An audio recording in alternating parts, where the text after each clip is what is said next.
Hey guys, welcome back. Today we're going to be taking a look at a little bit of victim blaming. The Canadian Police, the Royal Canadian Mounted Police, they're gonna give some shit to some people that got ripped off. Now, it is absurd to me that it shouldn't even matter what the dollar value is. If somebody's ripping somebody off, if somebody's doing it and they're a repeat offender ripping somebody off, there should be real repercussions. My apologies, but I don't believe if there's a law where something can be under a dollar value and someone can get away with ripping somebody else off, they're going to continue to do it. They're going to learn what that number is, and they're going to stay under that number.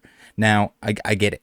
People need to you need to be very careful buying stuff online, buying stuff on online marketplaces, even if you're picking that stuff up in person. I think it's completely unacceptable that somebody that can be doing this within the same country, if somebody gets scammed overseas, no, I get it. The police probably can't do anything. But when they can show up to their house and be like, hey, did you sell counterfeit goods to this person? Are you still selling counterfeit goods to other people? Oh, you were caught doing the same thing at some other point. Now, hopefully at least everyone gets their money back in this instance. But yes, there should be some sort of penalty, some sort of repercussions that don't involve someone having to bring the other person to court. It's ridiculous. What are you there for? I get it. You can't get to every single call. You can't get to every single thing. But I feel like there is a system that can be in place here that makes sense. And then make sure that, people think twice before they rip other people off. Now, let's get into the details and we'll go through. Well, I'll try not to dash too much opinion in here. You guys let me know what you think down below. And thank you very much for using the link tree. This video and many other videos, all of the videos are brought to you by the Linktree. You can use the codes on here to save some money and support the channel at the same time. It is much better than sending me actual money, donations, or anything like that. Get something you actually want. Thanks for going to Card Market. There's no discount code. There's no affiliate link of any kind. Just if you're in the Card Market region, use it. If you have a friend in the Card Market region, you probably also want to use it. Get them to, forward you some stuff. Pretty great spot. That's what I do. No charges in Nanaimo, BC counterfeit Pokemon cards case. RCMP says charges did not proceed as they could not prove seller knew counterfeit cards were fake. Hard doubt. I feel like this is incompetence. If you can't tell if the person knew that they were fake or not, that they were selling, almost always. We've seen it countless times on the channel here. There's usually a pretty good indication that someone knows they're fake. Well, I mean, step number one, they're showing that they're fake and they won't refund the money. I mean, if you're not doing that, what are you doing? If you're selling other cards, there's got to be at least some seed of doubt that this person knew that these were fake. If they're often selling cards, chances are someone that's invested enough, that's involved enough, that they're flipping and dipping cards, they know when this stuff is fake. Or they know, at least when you show them that it's fake, that it's fake. Now, you can also, I don't know how, as a police officer, what rules and regulations are holding them back from asking them, hey, where did you get the product that you're selling? Or if they're selling other items that are also counterfeit, and they're told, hey, why are you selling other counterfeit items? Man, the amount of rules and regulations that go into this stuff is ridiculous. Like, we've seen some stuff down in the States. I don't know which states it applies to or doesn't apply to, but oftentimes someone can have the full intention of ripping people off, and the monetary value can be ridiculous. It was in this instance with, like, I'm referring to I guess it was like a fake storage unit. It was like a portable storage unit. Someone filled it with fake magic cards and fake Pokemon cards that were worth $1 billion. They were trying to sell it off. They were trying to rip people off. And the police that were contacted there said, hey, no, we can't do anything until he actually steals a bunch of money from people. This is somebody with a criminal past that is actively doing it, that was told that the stuff is fake, that knows the stuff is fake. Still, I mean, we don't want too much overreach with law enforcement, but when there's a clear indication that somebody is trying to scam other people, please, there needs to be an efficient system. There can be an efficient system in place here.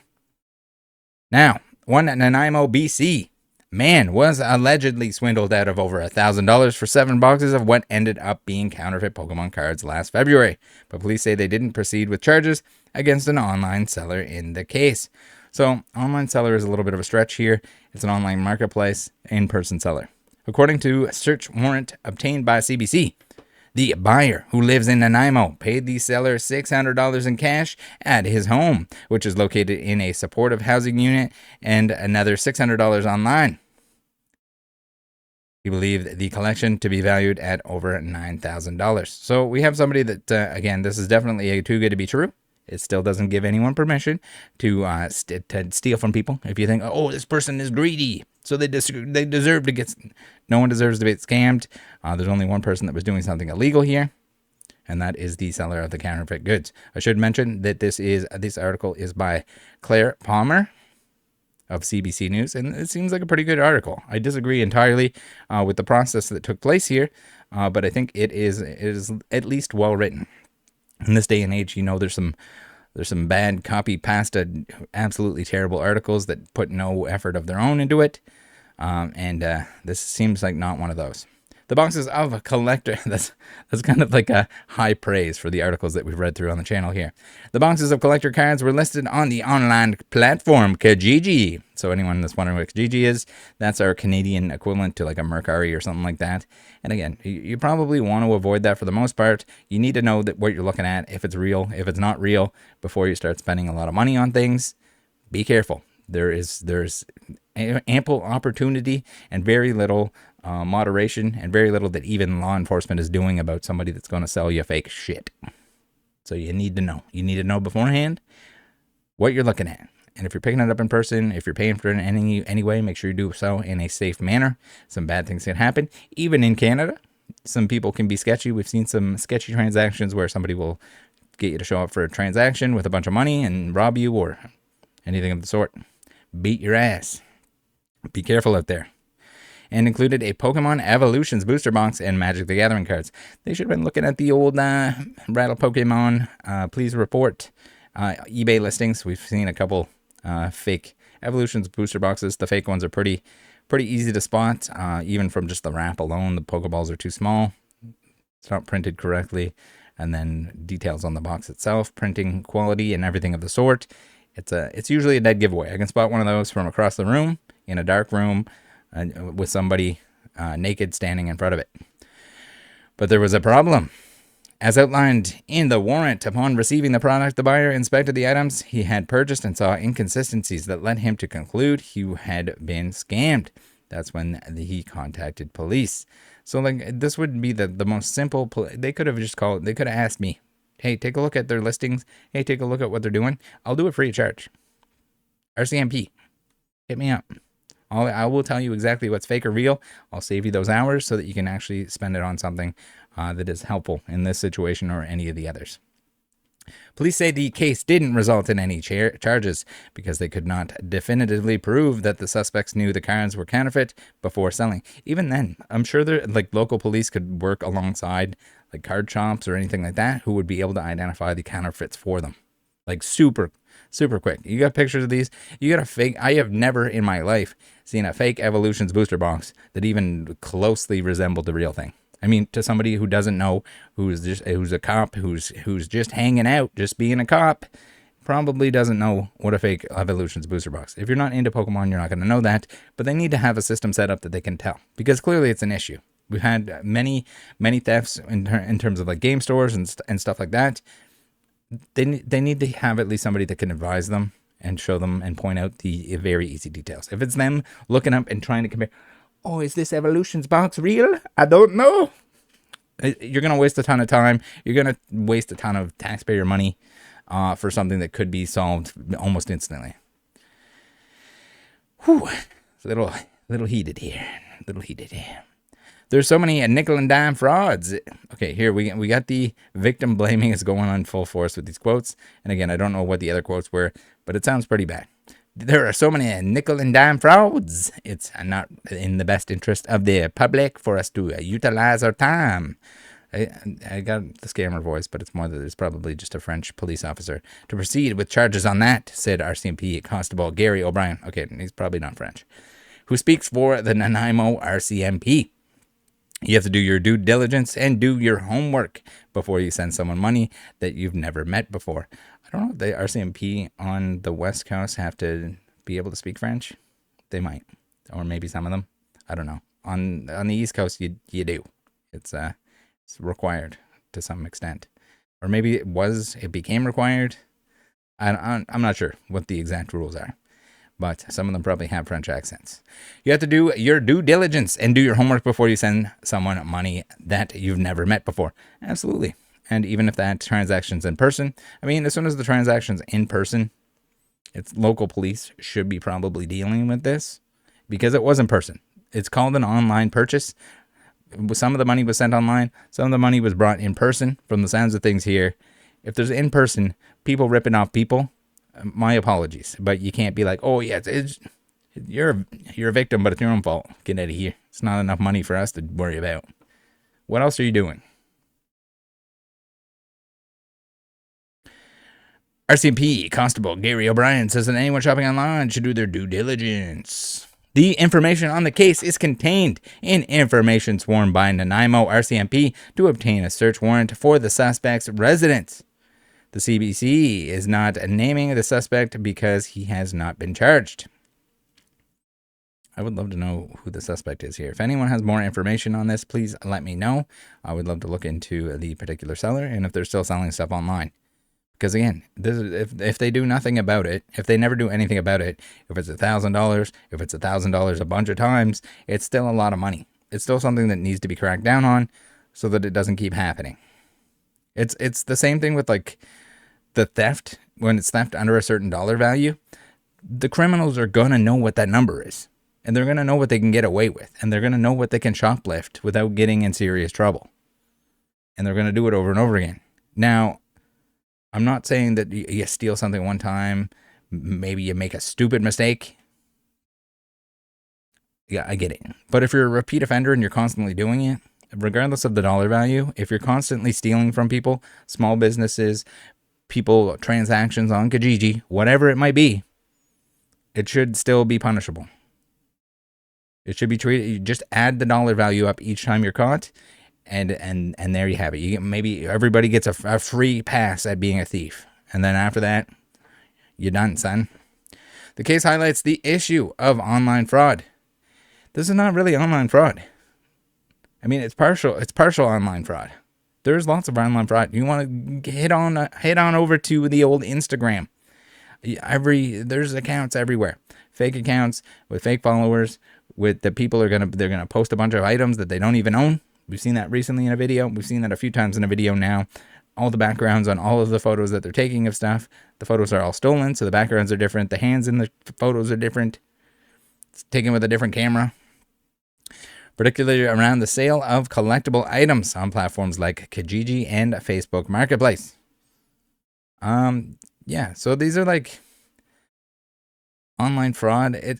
It doesn't, is it automatically if the transaction is started with an advertisement on these? Like, it's still a local transaction for the most part. I mean, you have some people on there that are saying, hey, I'll ship you this. Just what in Canada we have essentially like email money transfer, EMT, where there's no fee, but there's also no buyer protection. So many people are probably going to use that over something else with protection of some kind. They're going to trust somebody random. They're going to get screwed over. Because they say, oh, I'm going to send it. They just blindly. I've had people that are showing up to buy something from me. I hardly use anything of the sort at this point in time. Again, priorities change, time efficiency and everything else. But I've had people pay me with EMT, like before showing up, before knowing that I have the item, before knowing that I gave them an actual address to meet. And they just kind of blindly send. And usually it's not very much money. But again, you gotta be careful with that. And like, as long as you know that like sending that money in advance is potentially, you can do it in person. If you have the same bank, it's usually pretty instant. But, and people sometimes a little bit too trusting. And if it's an amount of money that you're okay with losing, that's a whole different story. But when you get baited into buying this stuff, and even if it looks like a jackpot, because that's when people are going to make irrational decisions. The scammers know that. The scammers know that if there's like some super crazy Pokemon lot that's worth $9,000 and they put it up for sale and they pretend they don't know what they have, they always pretend they don't know what they have. Or they pretend that they need the money and they're taking a huge loss. Their loss is your gain. So yes, people need to be careful. There needs to be warnings. There needs to be stuff put out. But the police still need to protect the individuals who didn't learn from that. And maybe that's their learning lesson, and their learning lesson can be a little bit less of a stinger if they don't lose $1,000 or whatever amount of money that they're paying for something. Like, hey, you almost got scammed here. You need to be careful. We can't always do something about this. And hopefully they at least get their money back and they learn the lesson and they see like a huge headache here. But also, there should be a lesson learned by the person that is looking to commit fraud. That's where I'm going with this. Charges rarely brought forward RCMP officer. According to the warrant, the buyer willingly forfeited the goods for inspection when police began investigating. Investigators then compared the items on hand to online samples of genuine products being sold by verified dealers and determined that the buyer had been sold counterfeit cards. I'd love to be a fly on the wall and see like what this process was and the amount of money that was spent by the RCMP to have some cops that know nothing about Pokemon try to figure out if these are real Pokemon or not. That would be like the most entertaining thing. Maybe we can simulate that. All right. Idea. We got video ideas. I'm gonna take random. I don't know if I can convince any police officers to do it, but random civilians that don't know anything about Pokemon, show them, hey, this person is being accused of selling counterfeit cards. Can you tell if they're counterfeit? Do your best. And then time, how long does it take them? And then we'll find out what the wage is of we got to take somebody that's at least somewhat qualified or competent enough that they could be a police officer and that knows nothing about Pokemon. Because the average, it might seem when we're surrounded by Pokemon and Pokemon people and Pokemon enthusiasts, it might seem like this stuff is obvious, but it's not. Even if you're new to Pokemon and you have a pretty good idea of what's going on, the hurdles for like knowing what's fake, and the post that I've made recently where it's like, hey, report this listing so eBay can actually look into it because they don't unless you get 1 billion reports on it. The stuff that people don't realize is fake is there's a lot of people getting scammed, and they're not just grandmas. Grandmas too, though. Hashtag save the grandmas.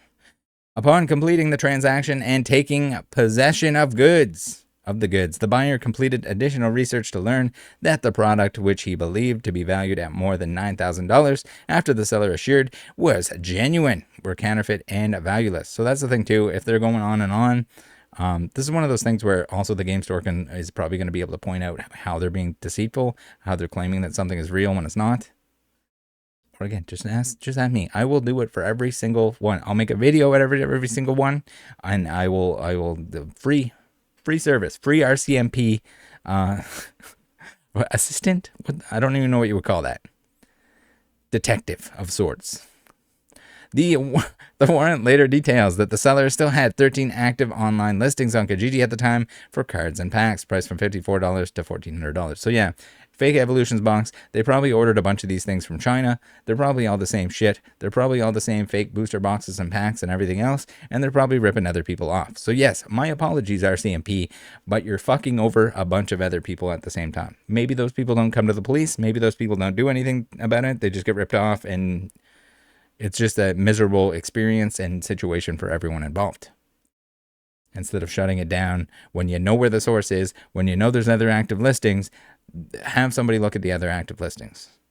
Clearly, if they're shown that something's fake, and if you can source all of this stuff back to the same Chinese seller, and if you ask them for receipts of where they got the items that they're selling on Kijiji, now, there are people that will end up with a box, and they'll oopsie doopsie.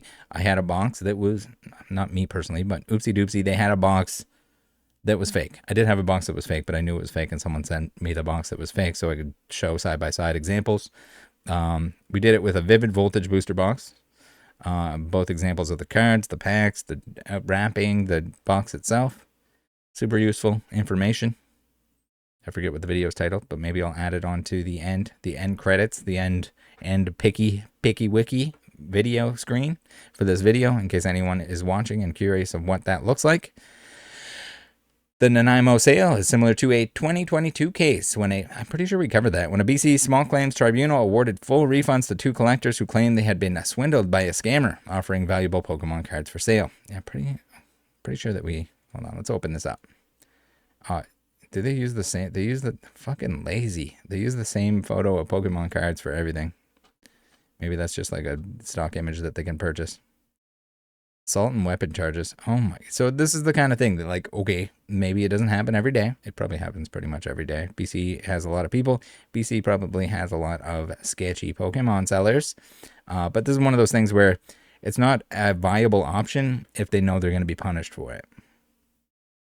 So maybe you have less or none at all would be the ideal scenario.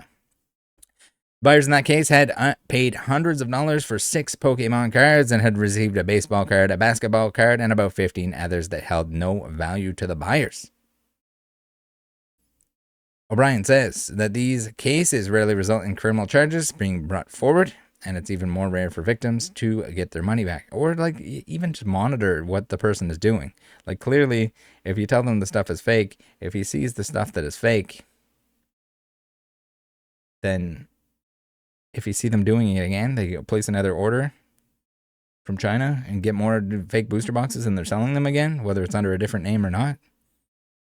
I mean, the amount of effort that has to go into that, I know, because I've made videos about it and outlined it from top to finish. We had scammers think they're going to meet us at a public location that has a camera or a secret rattle recon squad that's there to record them trying to rip people off. It's very easy. They're greedy. They are greedy little scammers. My God, they're greedy little scammers.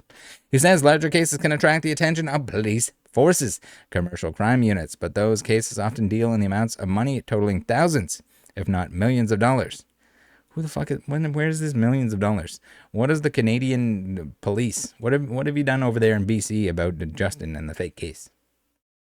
They're having a hard time with Liquid Marketplace at the moment. And that's like Ontario Securities Commission. You are full of shit. There's no millions of dollars in collectibles cases that the RCMP is dealing with. I don't buy it. I would love to see it, though. If it exists, I'm sure I would have heard about it, and can still take months or years to bring charges forward. Commercial crime. Yeah, I think any of that kind of just goes to the federal level when it's that amount of money. I'm not sure what the exact number is or distinction or designation or what it is, but I don't think the RCMP that's driving around in their squad car is, doing investigations on millions of dollars. I could be misunderstanding. If you're in the RCMP and you're doing $1 million busts, do reach out and let me know. O'Brien says it's a hard lesson to learn, but buyers should be aware when purchasing online. So that's the thing. It's just like, I'm not blaming the police. I think the police need better tools. I think there needs to be better structure to make sure that people aren't just taking advantage of other people. We saw that statement recently by the FBI, basically that if people are taking advantage of others for profit, that it doesn't matter what means they're using to do it, that they're gonna crack down on them. I want that should just be a thing. You don't need to rip off other people. Terrible. Before you enter into an agreement, what you have done to determine it's legitimate, he asked. What have you done to determine it's legitimate? Oh, what did the police do? It sounded like the police couldn't identify it as illegitimate either until they were notified and probably had all the information, or at least some information outlined and links sent to, hey, this is fake. Look, here's a fake one that looks exactly like it. Is that what happened? It was one of those things, and police still, from the description there, seems like they still struggled to identify the items as fake. He advises online shoppers to check their seller's profile, how new their account is, and if there's a history of product sales, and reference checks as ways to be safe when purchasing online. RCMP have also, all of that shit can be faked. So like at that point, are the police going to do something at that point? No. RCMP have also previously said that anyone buying items from an online seller should aim to meet them in a public place when picking up the products. So not only public place, but somewhere safe. If it's a ton of money, do it in a bank or somewhere else that has security and cameras and whatever. Chances are your bank will allow a transaction to happen there. But yeah, safety first, because you're showing up with money or you're showing up with something valuable, and somebody can definitely, there's motivation there to mug you. And it might not happen most of the time, but I mean, when it happens, you don't want it. You just avoid it happening altogether. Be safe with that. Now, also, when somebody's selling, if they're avoiding you picking it up at their house, there could be a reason for that. So that is definitely an area that you want to be suspect of. If they're like, oh no, I'll meet you at some back alley or somewhere else that's not like public, or in a bank or somewhere else that's got video surveillance and everything else. Careful. There could be motivation. There could not be. They might just not want you at their house. Chances are, if they're selling on there, they're probably that's usually how it works. You go pick it up at the person's house is typically the go-to for the Kijiji etiquette. Is the person buying goes to the person that is selling's house and picks it up there. But I mean, there's always other arrangements that can be made. Just if they're pushing for only that, be warned. Follow your instincts. If something seems too good to be true, it likely is, reads an RCMP statement from earlier this year. Those are wise words. We have said that a few times on the channel here. But again, I just don't like that that it's just kind of like just do what you got to do. They should still take action. They should send these warnings out. There should be warnings like that probably just, when you sign up for or when you're using any of this stuff. Maybe a little pop-up on the Facebook Marketplace and Kijiji or something like that. Hey, reminder, if it's too good to be true, it probably is. If something about the transaction is making you question how legitimate it is, it's best to pass on the deal and maintain your safety. Also, like, platforms like this can probably also add more security features that an account has to be a certain age. I think there is some stuff that'll give you a little warning, like, hey, this account is new, be careful. But there's always people out there that are going to game that. They're going to buy accounts. They're going to do whatever they got to do in order to scam daddy you. All right, thanks for tuning in. You guys are the best. Holy crap, that's a lot of articles at the bottom. Happy Friday. Love you guys. Join the Discord. See you next time. Bye.